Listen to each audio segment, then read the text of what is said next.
everyone, and welcome back to the channel. And today I'm going to walk you through how to generate a code from your Authentication app and enter it to login. So to generate a code from your Authentication app issue, what you do is 1. Ensure the Authentication app, that is, for example, it's my Google Authenticator. Ensure it is installed and configured correctly. 2. Sync the time. Verify that your device time is synced with the Authentication app's time.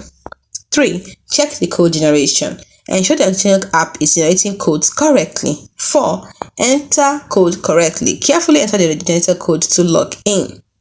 Now, here are additional tips.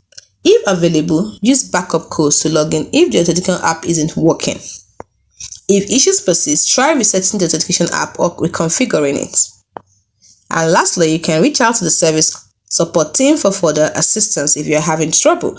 Provide more context about the specific service or app you're using to the support team for them to help you out. It's as simple as that. Hope you find the video helpful. Do not forget to like and subscribe to the channel for more. Thanks for watching. See you in the next video. Bye for now.